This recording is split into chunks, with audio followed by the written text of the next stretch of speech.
Cordial saludo, soy Edith Yasmin García Velosa, estudiante de sexto semestre de la carrera Ciencias de la Información de la Universidad del Quindío, y nos encontramos una vez más para hablar en esta ocasión sobre lo que son los instrumentos de descripción documental o estándares internacionales de descripción. Bueno, como ya lo decíamos, vamos a hablar entonces sobre las normas de descripción. ¿Cuáles normas?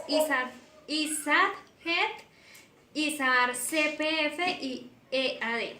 Normas de descripción que vale la pena entonces empezar a decir que apoyan el proceso de descripción documental. Con esto, o digamos que el proceso de descripción documental va más allá de simples procesos técnicos. Es una fase, digamos, que nos permite ir más allá de lo que es la descripción normalizada y estandarizada, en la que buscamos transmitir la información y mostrar los aspectos más sobresalientes de los documentos para que el proceso o se ejecuta después del proceso de ordenación. ¿Esto qué nos va a permitir? Nos va a permitir facilitar la consulta de los documentos, el control y la misma administración de esta información. Como objetivo general, vamos a empezar pues por identificar y comprender estas normas y las diferentes guías y directrices que existen a nivel nacional e internacional para el proceso de descripción documental en materia de archivos o de descripción archivística. Como objetivos específicos, entonces tenemos que vamos a indagar sobre las diferentes normas de descripción documental que existen, vamos a comprender cada uno de los componentes para luego implementarlos en nuestro quehacer como futuros profesionales en archivística, y lo más, por decirlo así, lo más rescatable, lo más importante es reflexionar sobre la importancia de realizar procesos de descripción documental como garantía de la adecuada administración, control y recuperación para la información, ¿cierto? Digamos que esta es la base de que existan este tipo de normas para apoyar estos procesos. Entonces vamos a iniciar con la primera norma que habíamos mencionado, y es la ISAD-GET. Es la norma internacional general de descripción archivística, como sus siglas lo indican, o en inglés General International Standard Archival Description. Esta guía es una guía general que sirve para orientar los procesos de descripción documental.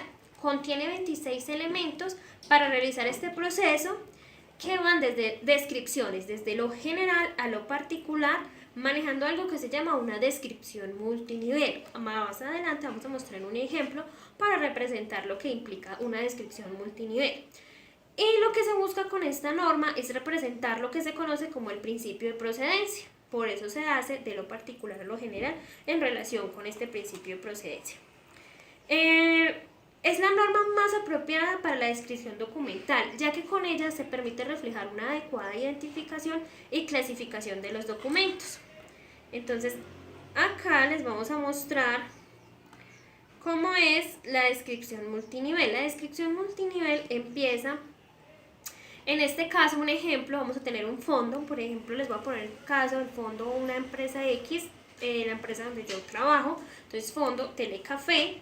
Subfondo, entonces vamos a decir que el subfondo va a ser una de las sedes de la empresa que queda ubicada en la ciudad de Manizales, entonces sede de Manizales. Vamos a ubicar una serie luego, que va a ser un ejemplo contratos.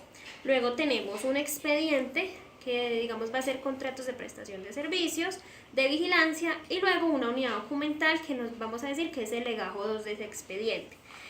Esto, así como lo hemos representado aquí, es lo que se denomina de cierta forma una descripción multinivel para el ejemplo que tenemos. Bueno, ¿cuál es el alcance de esta norma? El alcance de esta norma, como ya lo decíamos, busca una descripción formal o definitiva de los documentos. ¿Por qué? Porque se aplica cuando los documentos ya están, digamos que consolidados o agrupados y debidamente organizados. Bueno, la unidad fundamental de descripción es el fondo o conjunto de documentos orgánicamente creados o acumulados. Por eso pues yo les ponía un ejemplo de un fondo. No se tiene en cuenta, pues digamos que no es relevante la forma del soporte, los usuarios o los tipos de familia usados, digamos que o las funciones que haya tenido cada fondo, porque lo que se describe son características como muy particulares de cada agrupación en la cual se va a aplicar la norma. La recuperación de información que se consigue por medio de la creación o de la utilización de esta norma, lo que busca es tener puntos de acceso que deban reflejar, digamos, la información de lo que estamos describiendo con los ítems que representa esta norma. Ahora, ¿cuáles son, digamos, o cuál es la estructura de la norma ISAGEP? La norma o la estructura de la norma ISAGEP, ya lo decíamos, que se compone de 26 elementos, pero tiene 7 áreas. ¿Cuáles son esas 7 áreas? Tenemos la área de identificación, que el área de identificación toma elementos como lo son el código, que el código se construye según el país donde se encuentra. Entonces, por ejemplo, si vamos a intervenir documentos de España, entonces el código va a ser un código para ese país y un complemento para el archivo o documento o conjunto de documentos que se estén interviniendo. En el caso de Colombia, pues vamos a tener un ejemplo con el código que se asigne al país y el nombre o código que le vamos a asignar al archivo que vamos a describir. Luego se compone de un título, que sería el recurso que vamos a describir, una fecha, o sea, las fechas de los, digamos que en las que se crearon los respectivos documentos o fondos, un nivel de descripción, un volumen y soporte de la unidad de descripción, o sea, cantidad, tamaño o dimensiones. Luego tenemos el área de contexto, que el área de contexto se compone de el nombre de los productores de la información, la historia institucional, entonces vamos a tener cuántos años duró la empresa, quiénes fueron si es el caso de ser una empresa, pues un fondo organizacional, quiénes fueron sus gerentes, cuáles fueron sus sucesos más importantes, lo vamos a tener en este apartado. Una reseña biográfica y una historia archivística. La historia archivística nos va a decir en qué proceso se encuentra de organización ese fondo, si es un fondo acumulado, si es un fondo ya debidamente organizado, si se hacen procesos de organización de archivos con base en normas. Bueno, ese nos va como a poder como que contextualizar en qué condiciones se encuentra. Luego tenemos que tiene la forma de ingreso, o sea, cómo ingresa la información a este recurso o a este fondo. Y finalmente, bueno, eso por ese lado, eso en cuanto a área de contexto. Bueno, luego tenemos el área de contenido y estructura. En el área de contenido y estructura vamos a encontrar aspectos como el alcance del contenido, la valoración, la selección y la eliminación, nuevos ingresos y la forma de organización del recurso. Luego, bueno, vamos a continuar entonces con el área de acceso y utilización. En esta área vamos a encontrar que se describen aspectos como las condiciones de acceso a la información. Entonces vamos a decir si la información tiene alguna restricción por alguna ley o algún parámetro que diga que no se puede acceder a la información, o por lo general, como pasa en la mayoría de recursos, que son de acceso público y no hay ningún tipo de restricción. El caso es que en este ítem pues se va a poner esa especificación. Luego continuamos con las condiciones de reproducción, es decir, si la persona puede acceder fácilmente a una copia o esta se le va a mandar por medio digital, si esta tiene algún costo, como pasa en muchas entidades públicas que existe un costo para la reproducción de documentos. Bueno, vamos a encontrar la lengua y escritura de la información que estamos describiendo. Entonces, digamos, es acá en Colombia, pues va a ser el español, nuestro idioma natal. Las características físicas y requisitos técnicos, entonces si la información se encuentra en buen estado. Y los instrumentos de descripción, entonces si digamos el proceso, el fondo ya tenía alguna intervención archivística, vamos a poder decir si aquí encontramos que se aplica un cuadro de clasificación documental, inventarios documentales, un índice de información reservada y clasificada, etcétera, dependiendo las condiciones que presente la información que estamos describiendo. Otra área que encontramos es el área de documentación asociada. Entonces vamos a ver ítems como la existencia y localización de copias, es decir, si en algún otro lugar del fondo o en alguna otra entidad o no sé, lugar de la ciudad o del país vamos a encontrar copias de la información que estamos describiendo. Vamos a ver si hay unidades de descripción relacionadas, otros archivos, otras instituciones, otras empresas y notas de publicaciones. Otra área, vamos a encontrar el área de notas. En esta área de notas pues vamos a ver cosas complementarias que de pronto no se pudieron describir en las áreas anteriores y que es necesario dejar algún registro de información acá para complementar el proceso. Y finalmente vamos a encontrar el área de descripción o el área de control de la descripción. En esta área vamos a encontrar las notas del archivero, las reglas o normas que rigen el proceso de descripción. En este caso estaríamos utilizando la ISAGEP y recordemos que, por ejemplo, si fuese en el caso de Colombia, el Archivo General de la Nación ha elaborado unas normas o trabaja con unas normas técnicas colombianas que se han basado y se han diseñado con base en esta norma. Entonces, en este caso habría que mencionarla. Y finalmente la fecha en que se realizó esta descripción documental. Entonces, mencionábamos ya antes que son 7 áreas y 26 elementos que complementan el proceso de descripción documental. Ahora voy a contarles un poco sobre algún ejemplo para que nos enmarquemos cómo sería entonces esto llevado a la práctica. Para mostrar uno de los ejemplos que se usan en la norma ISAGEP, tomé este que me encontré como en la red y me va a permitir mostrarles un poquito cómo se usa la norma y luego les voy a hacer un ejemplo que diseñé, digamos, de un caso de una entidad en la cual yo conozco. Entonces, para este caso tomamos que en la primera área de identificación tenemos como código de referencia ES, o sea que este caso es de España, tenemos el código 28006, el código que yo les decía que se ubica según el país y según la ciudad en la cual se esté trabajando. Y tenemos las siglas .am. AM son las siglas del archivo cual vamos a intervenir o a escribir. Así se hace el código de referencia. Luego encontramos un título. El título sería, para el ejemplo, el Archivo Municipal de Alcobendas. Tenemos una fecha. Entonces esta descripción se va a hacer para un archivo que se creó entre el periodo 1794 y 2014. En el nivel de descripción tenemos que es un fondo.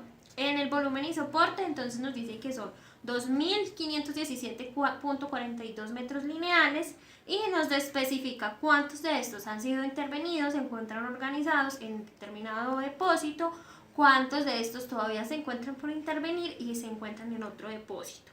Nos dice también que son en soporte de papel y algo otros en soporte informático.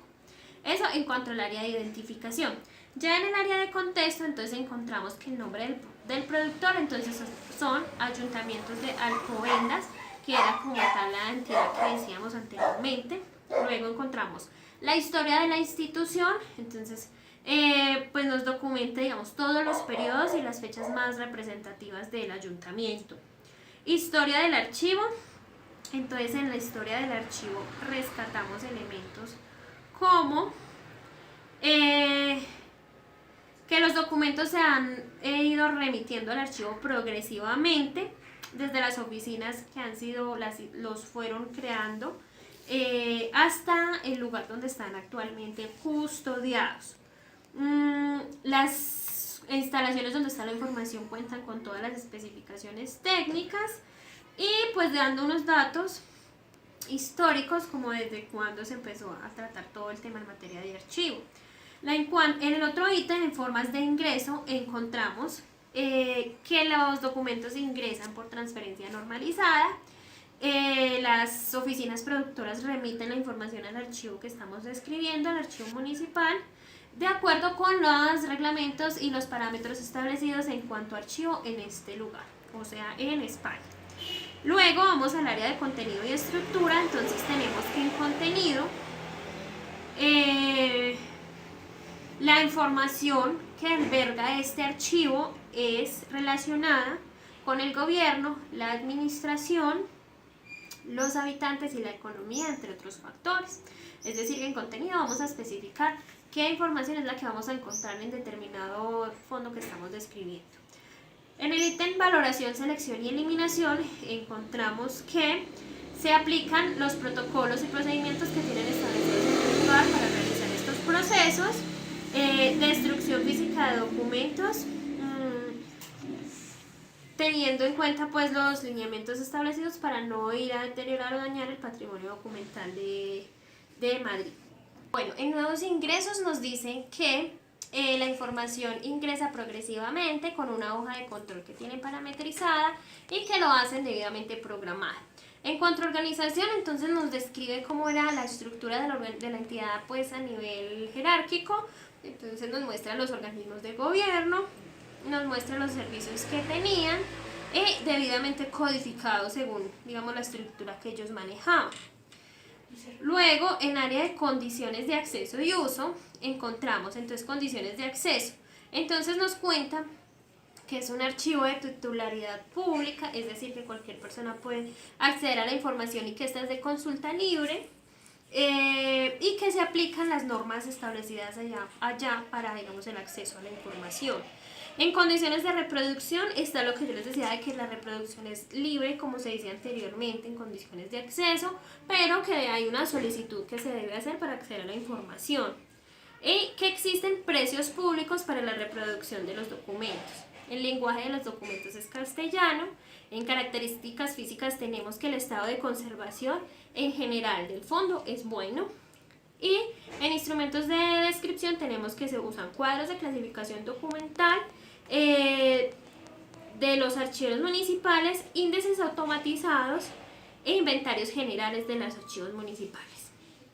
En el área 5, área de documentación asociada, entonces tenemos en existencia y localización de los documentos originales. Dice que no se conocen documentos originales que hayan sido referenciados de los originales que se encuentran allí.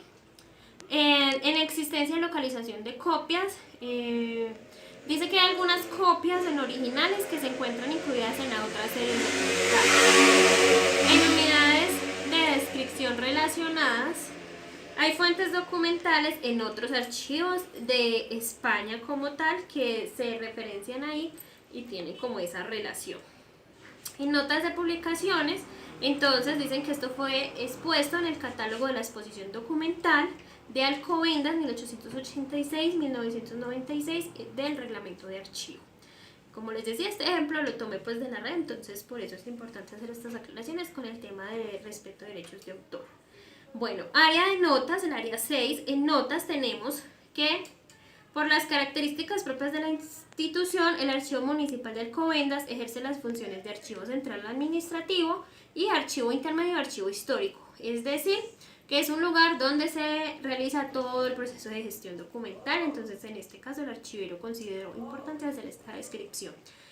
Y finalmente en el área de control de descripción, la nota del archivero, entonces descripción realizada por, aparece el nombre de la persona que realizó la descripción, luego aparece la revisión realizada por otro profesional y ellos pues son archiveros municipales del lugar donde se realizó la herramienta.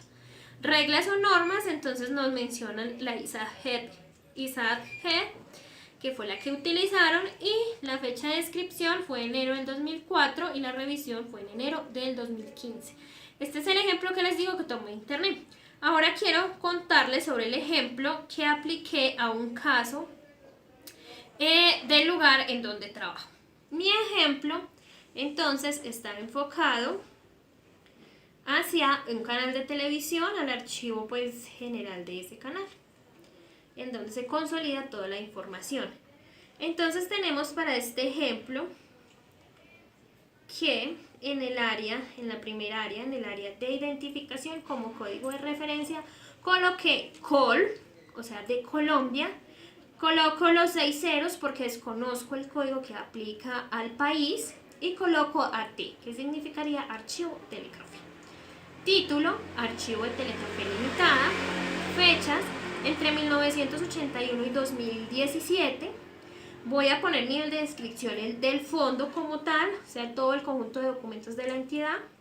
Volumen y soporte, entonces voy a referenciar 1050 metros lineales de documentos, los cuales se encuentran en soporte de papel. Listo, esto en cuanto a área de identificación. En cuanto a área de contexto, tenemos entonces nombre del productor, el productor va a ser Telecafé Limitada. Historia de la institución, entonces Telecafé se creó desde 1981, ha desempeñado sus funciones como un canal de televisión regional en el departamento del eje cafetero en las 3 sedes, o en las 3 departamentos del Triángulo del Café. Ha tenido varias gerencias a lo largo de su periodo, cada 4 años se cambian estas administraciones. Su sede principal se encuentra ubicada en la ciudad de Manizales y unas sedes alternas en Armenia y en Pereira y una oficina en la sede de Bogotá.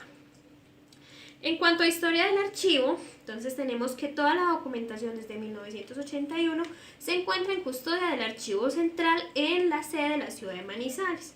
Se han recibido a través de transferencias primarias programadas debidamente con el cronograma de transferencias.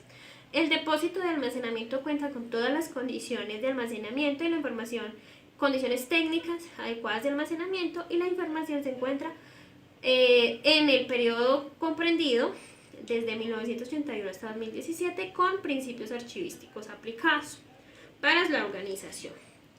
La forma de ingreso al depósito o al archivo se realiza mediante transferencia primaria, mediante el cronograma de transferencias programado una vez cada año. En cuanto a área de contenido y estructura, entonces tenemos que el contenido es el fondo del archivo de Telecafé, contiene información exhaustiva de las 7 áreas productoras que la conforman estructuralmente. Tiene información financiera, administrativa, del área de producción y programación, comercial y mercadeo, y toda la información histórica de la organización. En cuanto a valoración, selección y eliminación, se aplica el procedimiento de eliminación documental diseñado por la entidad para, digamos que, conservar lo que realmente es valioso y digamos que eliminar aquello que no está prestando ningún beneficio para la organización. Nuevos ingresos, en cuanto a nuevos ingresos, entonces cada vigencia al programarse las respectivas transferencias se realiza el nuevo ingreso. En cuanto a estructura, organización, entonces tenemos que se mencionan las 7 áreas que componen la entidad y los periodos en los cuales se ha tenido una gerencia diferente. En áreas de condiciones de acceso y uso, entonces condiciones de acceso, entonces tenemos que este es un archivo de consulta pública, se rige bajo la ley 594 del 2000 y también tomamos como referencia la ley de 1712, ley de transparencia y de acceso a la información pública. En condiciones de reproducción, entonces la reproducción para este archivo, este depósito, es libre mediante solicitud previa, atendiendo también el tema del derecho de petición o solicitudes de información. Se tienen establecidos unos precios públicos para la reproducción de los documentos según la norma de administración pública en el país. El lenguaje de los documentos es español. En características físicas tenemos que en general el estado de conservación de la información es bueno. Los instrumentos de descripción, entonces tenemos cuadros de clasificación documental e inventarios documentales. En el ítem de área de documentación asociada, entonces en existencia y localización de documentos originales, no se conoce la existencia de documentos originales del archivo en otros centros o instituciones. Existencia y localización de copias. Existen copias incluidas en series documentales dentro del archivo central. Unidades de descripción relacionadas. No hay fuentes documentales en el Archivo General de la Nación. Y bueno, en notas de publicaciones no tenemos ningún ítem, no tenemos ninguna referencia. En área de notas tampoco. Y en el área de control de la descripción tenemos que notas del archivero, entonces en este caso descripción realizada por su servidora, estudiante de Ciencias de la Información para un ejercicio universitario. En reglas o normas tenemos la norma ISAGED, que es la que estamos realizando pues como conociendo, contextualizándonos, y en fechas de descripción tenemos junio del 2020 y revisión junio del 2020. Este sería el ejemplo, digamos que de cierta manera general para el caso de la norma ISAGED. Continuamos hablando entonces de lo que nos compete la siguiente norma, la ISAR CPF, que es la norma internacional sobre los encabezamientos autorizados archivísticos relativos a entidades, personas y familias. Esta norma nos permite recuperar fácilmente por medio de puntos de acceso con nombres de los productores, la historia institucional o con la referencia bibliográfica. Como ya lo decíamos, se utiliza para describir instituciones, personas y familias, y en el caso de personas y familias, pues contribuye a hacer lo que se llama una reconstrucción genealógica. Se utiliza por medio de registros de autoridad o registros de autoridad de archivos, que lo que busca es que la información se pueda compartir. Digamos que la norma pretende ser utilizada junto con normas nacionales existentes y también es la base para desarrollar otras, digamos que puedan servir a nivel nacional. Es un complemento para la norma que hablábamos anteriormente, la norma ISA-GEP, entonces este es un complemento para ella. A comparación de la norma anterior, esta se compone de 4 elementos o 4 áreas de descripción, 4 áreas de información. ¿Qué compone? La primera área es el área de identificación. En el área de identificación vamos a encontrar aspectos como el tipo de entidad. Entonces, recordemos que personas, familias o instituciones, forma autorizada del nombre, formas paralelas de los nombres, formas normalizadas según otras reglas, otras formas del nombre y identificadores para instituciones. Eso en el área de identificación. Luego, en el área de descripción vamos a encontrar fechas de existencia, historia, que también lo mencionábamos en la anterior norma, lugar, estatuto jurídico, funciones, ocupaciones y actividades, atribuciones, fuentes legales, estructura interna genealógica, lo que habíamos mencionado al comienzo, y el contexto general. En el área 3, que creo que es donde digamos que se fundamenta la gran diferencia de esta norma de descripción en el área de relaciones, vamos a encontrar el nombre, identificadores de instituciones, personas o familias, la naturaleza de la relación, es decir, qué relación tienen con el elemento que se está describiendo. En el caso de un familiar, entonces, por ejemplo, si es el padre y vamos a relacionarlo con el hijo, entonces ahí habría que hacer esa salvedad. La naturaleza de la relación, como ya lo decíamos, la descripción de la relación, de qué periodo a qué periodo, en el caso de una institución, si participé en un evento significativo o, bueno, digamos que las fechas relevantes. Y finalmente las fechas de esta relación, como ya lo decía. En el área 4, el área de control, vamos a encontrar identificador del registro de autoridad, identificadores de la institución, reglas y convenciones, estado de elaboración, ¿de qué? De la herramienta, o sea, de la descripción, es decir, si se encuentra terminada, en proceso o finalizada. Nivel de detalle, entonces en el nivel de detalle se especifica si es básico o avanzado, en qué nivel se encuentra. Fechas de creación, revisión o eliminación que haya tenido, digamos, la descripción, y lenguas y escritura, fuentes y finalmente las notas de mantenimiento. Estos son los 4 elementos que componen la norma ISAAR-CPF. Bueno, la naturaleza de las relaciones que se mencionan, como yo les decía que era el punto más diferenciador en esta norma, se va a tener en cuenta si es jerárquica, temporal o familiar. En ese ítem se va a poder clasificar eso. En el caso de jerárquica, entonces si es superior, subordinado, controlado, propietario, etc.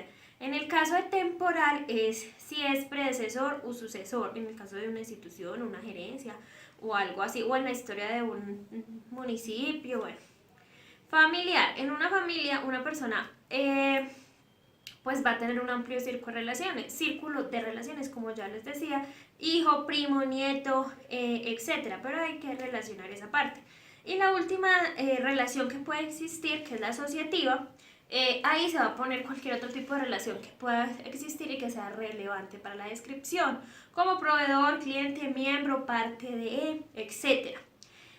En una descripción, digamos que basada en esta norma, vamos a encontrar esta diferencia, que podemos encontrar 3 o 4 relaciones, dependiendo de los vínculos que haya tenido el elemento que se vaya a describir. Entonces vamos a hablar sobre el primer ejemplo que hemos rescatado para poder representar cómo se usa esta norma, digamos que ya en la vida real. Entonces tenemos un ejemplo en el área de identificación, el tipo de entidad. Entonces vamos a describir una institución. En el ítem formas autorizadas del nombre, el ejemplo va a ser Consejo de Guerra.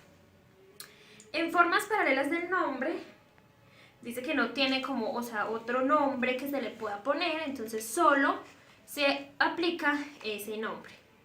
Y dice que no aplica ninguna otra lengua o escritura. Digamos, ese es en el caso particular de este ejemplo. Formas normalizadas del nombre.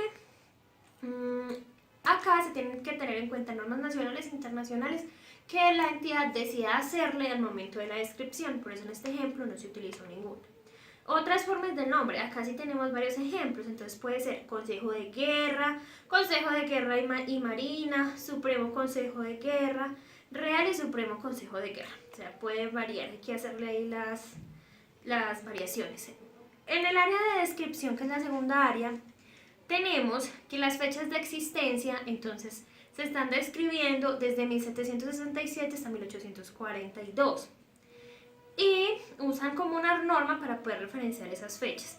En cuanto a la historia, dan unos datos de que no existe fecha de constitución del Consejo de Guerra, pero que su primera mención fue en 1834. Es decir, lo que ya sabíamos, lo que se conoce sobre el elemento a describir va a ser ubicado en este espacio. Lugar, entonces dice que estuvo en Valladolid, en Madrid, entonces ya sabemos que según el elemento que se esté describiendo, persona, institución o familia, vamos a describir a qué lugar le corresponde. Estatuto jurídico, entonces la norma, o si es una institución, podrían ser los estatutos con los que se creó la institución. Si es una persona, pues podría ser su registro de nacimiento, dependiendo pues lo que se vaya a describir. Funciones, ocupaciones, actividades, entonces en este caso el Consejo de Guerra se creó para estar como relacionado en el ámbito militar. Entonces aquí vamos a hacer ese tipo de aclaraciones. En el área de relaciones, entonces lo que yo les decía, que podemos encontrar varias relaciones. La primera relación la vamos a encontrar con el Consejo Real de Castilla, o sea que el Consejo Militar tenía relación con este consejo. La naturaleza de la relación fue temporal, ¿se acuerdan que les contaba que existen 4 tipos de relaciones? La descripción de la relación es predecesor. Fechas de la relación, entonces aparece un dato probable y una norma con la cual se tuvo en cuenta para hacer esta especificación. Luego en el área de relaciones, entonces la segunda relación la tuvo con el Tribunal Supremo de Guerra y Marina. Identificador del registro de autoridad, entonces es un código que se asigna según la norma, según el país, según el elemento que se vaya a describir. Naturaleza de la relación también fue temporal. Descripción de la relación fue sucesor, encontramos las fechas de la relación y una tercera relación con la Secretaría de Despacho de Guerra. Esta relación fue asociativa y fue una entidad relacionada por tramitación administrativa, por eso es que aparece acá vinculada. ¿Qué es lo que es importante de estas relaciones? Que en el momento en que uno busque por puntos de acceso, que es lo que busca la norma, pues vamos a poder identificar todos estos elementos y rescatar, digamos, todo lo que ha sido vinculado con un elemento en especial. Es decir, me van a describir a mí, entonces fácilmente van a poder ubicar mi historia genealógica, o sea, mis padres, mis hermanos, y fácilmente mi historia institucional o empresarial, académica, entonces van a estar vinculados todos esos elementos. Eso es lo que permite esta norma.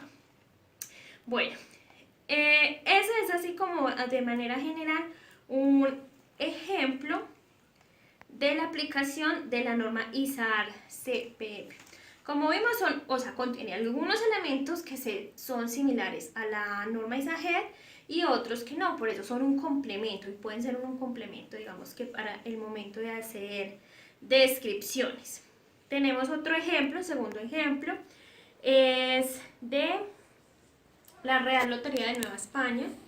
Entonces, en tipo de entidad vamos a escribir una institución, forma autorizada del nombre Real Lotería de la Nueva España, otras formas del nombre, entonces tenemos Lotería, Real Casa de Lotería, Real Lotería General de la Nueva España, Lotería Moderna, Lotería Real, Renta, Lotería del Imperio de México, Lotería Nacional. Y en cada uno de estos nombres encontramos unas fechas, es decir, que tuvo unas reestructuraciones, se cambió de nombre y por eso aparecen en esta área. En el área de descripción, lo que ya decíamos, la entidad duró entre 1767 y 1842. Tenemos la historia, el lugar, Ciudad de México, Nueva España, provincias y estados republicanos de México. Estado jurídico, entonces tenemos lo que yo les decía, la normatividad que aplicó, cómo se constituyó, etc. En atribuciones, fuentes legales están las ordenanzas y en estructura interna y genealogía, pues también nos cuenta que fue manejado por un rey, etc.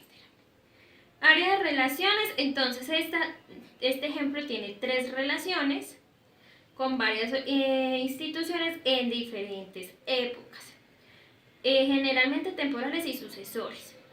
Como vimos entonces, tiene pues varios elementos y va a empezar a ser más extensa dependiendo de la cantidad de relaciones que se puedan llegar a encontrar.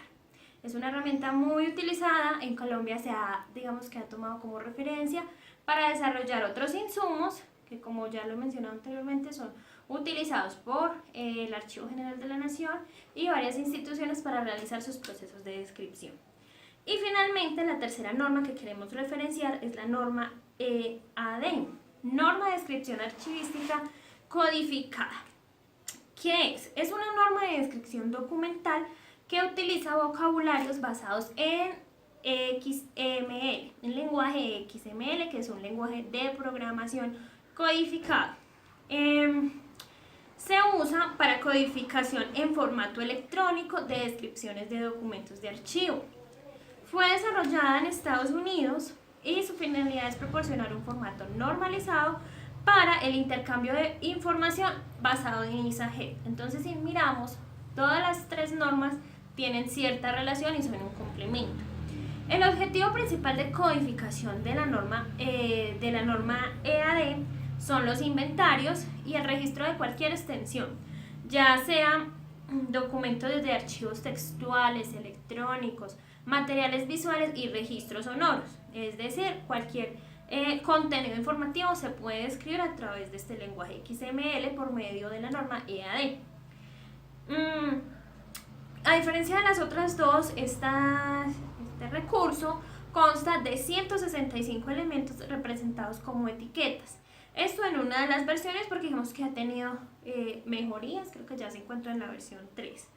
Los atributos de la norma tienen los siguientes tipos de datos. Ya se usan URLs, entity, que sería nombre de entidad. Este usa un lenguaje, digamos, en inglés por haberse desarrollado, digamos, que en Estados Unidos.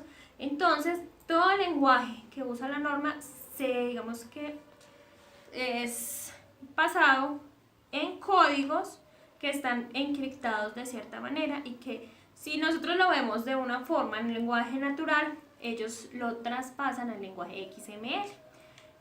Y luego esto se va representado pues en el formato electrónico en el cual uno lo va a consultar.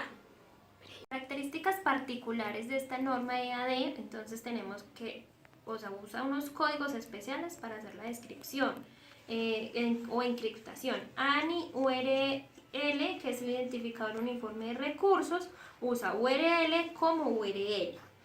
Entity, que significa nombre de entidad no analizada que se ha declarado en la declaración del subconjunto de documentos. ID, un identificador único para cada documento, cada descripción. Un IDREF, que son valores de referencia de identificación, y este debe coincidir con el ID que se ha sido asignado anteriormente. Un IDRFS, que es lista de valores de referencias de identificación. Un NM token, que es cualquier tipo de símbolo menos un espacio en blanco. Entonces acá vamos viendo que esto es un lenguaje especializado.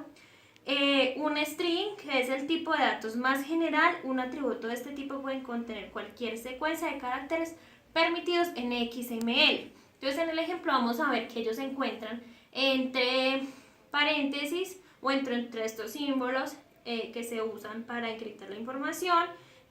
Y generalmente vamos a encontrar por ejemplo, admi algo, para decir administrador, y así sucesivamente.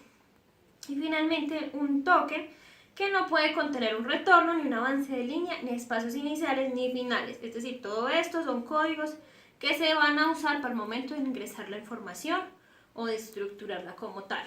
Entonces, lo que les decía de que la información está codificada en el lenguaje XML. Entonces, por ejemplo, para decir descripción archivística codificada, vamos a encontrar que se encuentra entre corchetes EAD. Descripción archivística codificada en inglés, pues que se dice. Ya. Como vemos, estos son elementos pues muy particulares del lenguaje que utiliza la norma, entonces les voy a poner como el ejemplo para que ustedes vean lo que yo les explicaba de que usa o frases o palabras especiales. Para decir, por ejemplo, identificación descriptiva, vamos a encontrar simplemente D y D. Entonces son códigos. Para eso les voy a poner el ejemplo. Bueno, esto es de manera general lo que les puedo contar sobre estas tres normas sobre descripción archivística, muy importantes, que es de vital importancia que como profesionales en ciencias de la información las conozcamos, aprendamos a conocer los elementos que las componen y podamos, digamos, que no tener dificultad al momento de llegar a aplicar alguna de ellas en nuestro quehacer profesional. A manera de conclusión, estos temas pues son importantes de estudiar porque nos ayudan a nosotros como archivistas a identificar y explicar el contexto y el contenido de los documentos de archivo y bueno, diferentes elementos para que el objetivo principal se cumpla, que es acceder a la información o hacer accesible estos datos que vamos a describir. Es muy importante realizar procesos de descripción documental sin importar si son manuales o automatizados. Eso no va, digamos, que a determinar pues la calidad del proceso, sino que más bien, o sea, es importante realizarlos. El recurso pues va a depender, digamos, de los insumos con los que se encuentren, pero sí que garanticemos que se hagan y que se hagan bien. Y para eso están estas y otras normas que son insumos para realizar este trabajo adecuadamente, normalizado, estandarizado y parametrizado. Eso es todo por hoy, muchísimas gracias, que tengan un feliz día.